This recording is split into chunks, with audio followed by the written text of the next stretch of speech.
Julie Bishop, good morning. Welcome. Good morning. Why do you think Alex Sommerley changed his mind? Why did he accept that position and then walk away from it? I think Alex Sommerley found himself in an untenable position because of the Labor Party. I understand, and I have spoken to Alex, he is a good friend, and I understand that he was having discussions in good faith, but then the Labor Party were verballing him and making false claims that he had agreed to a pairing arrangement, which he had not. And if people are looking for a reason as to why Alex Sommerley withdrew his nomination as Deputy Speaker, they need look no further than the Labor Party. You spoke to him before he withdrew the nomination? No, I spoke to him after. Right, so you weren't part of those trying to persuade him to do otherwise? Well, nobody was. Alex was in discussions with both the Labor Party for some time, it seems, and also with Tony Abbott's office and Tony.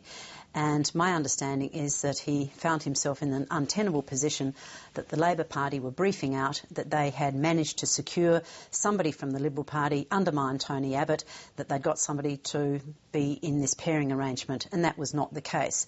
The Liberal Party's position is that this pairing arrangement is fundamentally flawed and that the Speaker's vote could not be paired because the Speaker does not have a deliberative vote. We'll get onto that in a minute, but for anybody in your party to accept that position and in return offer confidence in the government, would that make that person a rat? The proposal was that a deputy would be part of the pairing arrangement, and the Liberal National position is that the pairing arrangement is at least fundamentally flawed. It is constitutionally unsound, and so no one in the Liberal National Party would want to be part of an arrangement that meant that legislation passed under such a pairing arrangement could be challenged in the High Court. So why did you sign on to it? Why did you agree to the deal? Well, I think what happened is that there was so much pressure over those few days to enter into this parliamentary reform document. You might recall that Labor signed it on the Friday and then pointed the finger at the coalition, saying that we were not being part of the new arrangements, that we were wasting time. There was so much pressure for people to sign it. And Tony Abbott had asked that the former clerk of the House of Representatives, Ian Harris, be an advisor to the whole process. Labor refused. We've now seen the current clerk's advice. There were no conditions. But if Ian Harris had given that advice, yes, I don't think anybody would have gone down this path. But there were no conditions when you signed it. You signed it no matter what the legal advice. And now you're saying you signed it because you were feeling the political heat. No, I'm saying that the agreement, insofar as there is a pairing arrangement in it, is fundamentally flawed. You cannot neutralise a vote that doesn't exist. Why did you agree to it if it's fundamentally flawed? Why did you agree? Well, clearly, when we've received advice now, looking back on it, the document is fundamentally flawed in that it seeks to neutralise the Speaker's vote, which doesn't exist. But the only advice you've got is from within, from your own. It's your own advice, whereas the Solicitor General has very different advice. Well, the Solicitor General's advice is very heavily qualified. The Solicitor General is essentially saying, if it's a voluntary arrangement, you'll get away with it. But if you put it in the standing orders and formalise it, then it raises constitutional questions. And that's the advice we now have from the current clerk of the House of Representatives, Bernard Wright, who has also said this is problematic. It will just cause so many problems. And Barry, I've spoken to constitutional lawyers this week who advise state governments, and I've been assured that should this pairing arrangement be formalised, should legislation be passed under this pairing arrangement, they would have grounds for challenging any legislation in the High Court. Now, that creates enormous instability within a But not if it's voluntary. Not if it's voluntary. And as you said, the Solicitor General said if you just make it a voluntary arrangement, you'll get away with it. So what's wrong with that? That doesn't There's stop. just not enough goodwill around. No, that's not right. It doesn't stop the legislation passed under such a flawed arrangement from being challenged by anyone affected by it. It doesn't stop that legislation being challenged in the High Court. Now, that would create paralysis in terms of the legislative agenda. Isn't it a fact, though, that you signed on to this because you thought you might be in government, and when it turned out that Labor was in government, you reneged? The Independents and Labor put forward a proposal for parliamentary procedures to be amended, and we agreed to a number of them and didn't agree to others. We wanted the former clerk of the House to be involved. Labor wouldn't have him involved, and this is the consequence. Australians, though, really do sign on to this idea that a deal is a deal. Do you think this is going to hurt Tony Abbott's credibility? No, I don't. I will not be part of an arrangement that is constitutionally questionable. In this instance, legislation passed under a pairing arrangement that's fundamentally flawed could be challenged in the High Court. And I think it would be reckless, I think it would be negligent for parliamentarians to go ahead with a legislative agenda that could then easily be challenged by the High Court. I mean, it would be a disaster for any government, any parliament. Tony Abbott still seems to think there's a prospect that he can get into government from the floor of the parliament without an election, and of course that would mean the support of at least two of the independents. I want you to listen to what Tony Windsor told Lateline on Thursday night. He's just created a rod for his own back if he expects to woo the independents to have a baton change. He'll be one down on the numbers. I'm pleased with the decision I've made now, and the further I get away from it, the more relaxed I am that I've made the right one. So if he does think he can win over the independents, how do you think he's going so far? Well, Barry, all this talk of it being so close that now that the Speaker isn't paired, even though he couldn't have been, that Labor only has a majority of one, there are actually 6 crossbenchers. There are actually, if you take Adam Bandt out and put him on the Labor side, there are actually 5 votes in play on the floor of the House. And so it's much more fluid than people are suggesting. But history shows that minority governments can change for a whole variety of reasons.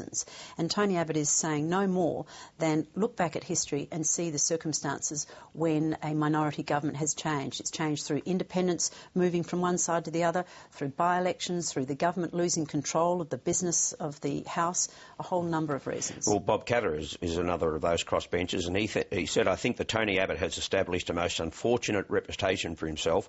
People are sick and tired of this sort of approach. Well, that's not my view. I think that Tony is being absolutely responsible in not entering into an agreement that could be challenged in the High Court. It's not your view, but the view of the independents is very important in all of this if you're hoping to eventually win them back. Well, there are a number of ways to see a minority government fall. History has shown that.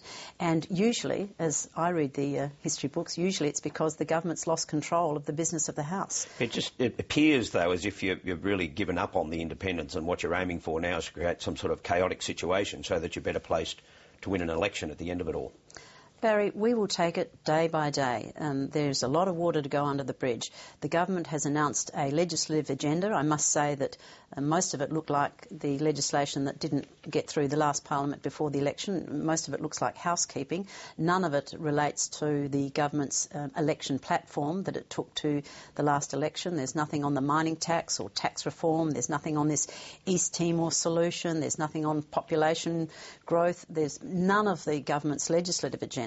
So obviously we'll wait to see. But day by day there will be opportunities for us to work with the independents on certain legislation. I mean, the Greens obviously have their own agenda, and given that there's this policy vacuum within the government and they're just going over old legislation, the Greens and the opposition and the independents will have the opportunity to put forward their own legislative agenda, and we'll see what alliances can be formed.